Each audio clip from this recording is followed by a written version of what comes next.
Thank you, friends.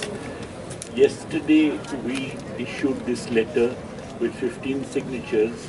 Since then the number has gone up to 17 with the addition of two others, Professor Farida Khan and Professor Arun Kumar. Most of the people who are signatories to this letter joined the university in the early 70s, if not earlier. At least two of them, which is Professor Harbans Mukhya and Balbir Arora, have been rectors in this university. A lot of the other signatories have been deans. In other words, they are people who have been associated with the administration of this university and not just people who have only been teaching. They have seen the university administration from inside. The fact that they come out of their retirement and among them you have a diversity of views, the fact that they come out of their retirement to express anguish about what is happening in JNU at this moment is indicative of the extremely dangerous turn that the university administration is giving to this university. Now, I shall not go into the question of minutes and so on. I was not there. Maybe some others would touch upon it. But you can immediately see that there are at least three ways in which, compared to everything that has happened in the university in the past, there is a marked and dangerous departure. One, of course, is calling an academic council meeting in the midst of the holidays. Now, holidays are when teachers go out, some of them go to conferences, some of them go out. They have been working throughout the semester. To call a meeting of the academic council in the midst of holidays is not only improper, it is suggestive of the fact that some kind of a subterfuge is being tried out, that somehow things are being arranged in such a way that most teachers would not be there when important matters are discussed. It's dishonest. The second thing is, of course, the question of suspending students. I should say that in JNU, always, throughout, students have been allowed to express themselves freely, openly, unless there is any violence or intimidation or coercion that is involved. Even coercion has always been defined in a very strict sense. The first Vice-Chancellor of the university, G. Parthasarathi, was actually gheraued for a whole night. He was gheraued in order to change the admission policy so that affirmative action could actually become a part of the admission policy and more students from socially and economically deprived segments of society could actually come to this university. Ultimately, that was the admission policy which was actually followed. But during this entire gherao of G. Parthasarathi, there were no suspensions. There was no question of there being any suspensions. On the contrary, throughout the night there was conversation going on. I myself was in the midst of a gherao when Ashish Datta was the Vice-Chancellor, and I think on student hostel issues there was a gherao by the union of not only the Vice-Chancellor but large numbers of deans and so on. Now, there was no question of anyone being suspended because of that. What is more, even when the students protested against Indira Gandhi's visiting the campus, and she had been the Prime Minister of the country shortly after the emergency, there was no question of any suspensions. Students are allowed to express themselves, express their views. Students have always been free to express themselves, to express their views, unless it is a question of violence that is involved, or, as I said, intimidation or coercion. Even coercion is something which is very strictly defined so that any action by the students, including geraos, on issues which actually touch upon matters of social justice or student rights or demands have not been defined as a part of coercion. No disciplinary action of any kind has been taken against such students. This is the first time when students are being suspended, not even because of any disruption of an AC meeting, but because of the fact that they went and shouted slogans after the AC meeting was over. I'll tell you, when Manmohan Singh was Prime Minister, students shouted slogans. Students put up placards in a meeting he had come to address on the JNU campus. There was no question of any suspension. In fact, it was understood, taken for granted, that students must express themselves as long as there is no question of violence involved.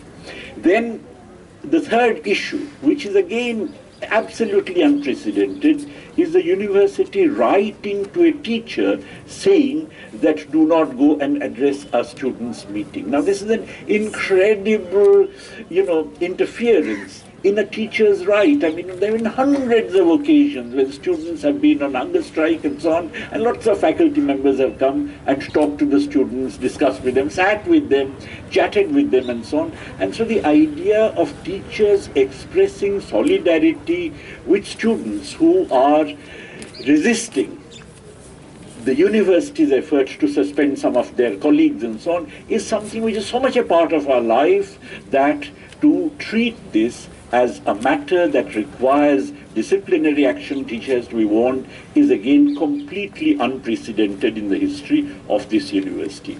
Now this is extremely dangerous because of course all of this has a vision of a university where the administration is supreme and the teachers and students are actually relatively minor, secondary. As Romila Thapar once put in a private conversation day before yesterday, that it is actually treating a Vishwavidyalaya as if it's a Pathshala. That that fundamentally the thing that makes a university is being denied to this, which is the premier university of the country. I personally believe, and I've said this on many occasions, that JNU is really one of the success stories of post-independence India. And I say it with all responsibility, and not because of I want to gloat and so on, in a very specific sense. It's very easy. It's very easy to have good MA teaching centers in a third world country because they basically produce, as it were, they are finishing schools whereby good students are produced for going abroad. But to actually have a university where there is research, thinking, academic work that is independent of, that as it were stands up on its own, vis-a-vis the kind of work that is going on in advanced countries, is an enormous achievement. And that is what JNU was. There have been numerous occasions when actually people from foreign metropolitan universities have actually come to JNU and said, we'll give you money. You need resources, we'll give you resources. You listen to us. We'll help you in every way. And I remember one occasion when Professor Rohit Bhaduri, one of the signatories to this letter, along with many others, long ago, were called for a meeting in the Vice Chancellor's office, where again some American university, I'm forgetting which, maybe Harvard or Yale or something, was offering money. And they said, if the people of this country wanted JNU to have more money, they would have given us more money.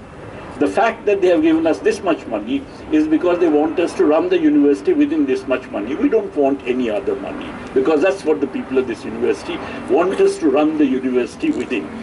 So the idea of having a university that is not intellectually a parasite on metropolitan universities, that actually sets up something which is, as it were, independent of the intellectual influence of imperialism, has been one of the remarkable achievements of post-independence India. And the university has retained that character even in the neoliberal era, notwithstanding all the kind of attempts which have been made to subvert its independence, its autonomy, its excellence.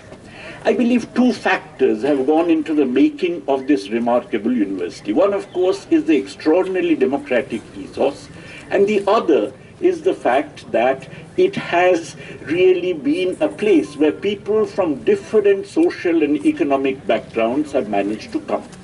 In other words, the admission policy, which actually was such that socially and economically deprived students could enter this university, has been a remarkable factor behind the university's success. It has actually made it not into some kind of an elite institution where only rich children go, who ultimately would then migrate abroad, but it has been a place which has genuinely been a melting pot where people from different social and economic backgrounds have come, and which has therefore also been a place where organic intellectuals of the people of a free society are being trained and produced. That is an achievement which is being undermined by the current dictatorial attitude as well as the effort to change the admission policy. Because the effort to change the admission policy would in fact imply that it would become a place where the children of the rich congregate and basically treat it as a finishing school before they go abroad. Now that is something which has to be resisted, because this is an institution we must not let collapse. We must not allow this institution to be destroyed. It is one of the finest. Now, it is amazing that this is being done by people who talk in terms of nationalism. The idea of destroying a national treasure which is capable of standing up to the intellectual influence of imperialism is done by people who swear by nationalism. There's nothing more ironic than this, and it just shows the phoniness of the nationalism that they swear by. I mean, if, suppose, there is a feeling in government circles that, okay, certain kinds of ideological positions are not reflected among JNU students or faculty, start another university. By all means, put all your ideological fellow travelers into that university and let's see how it compares with JNU. But destroying this university is something which must be resisted. It's really one of our national treasures, and all of us must unite to resist its destruction. Thank you.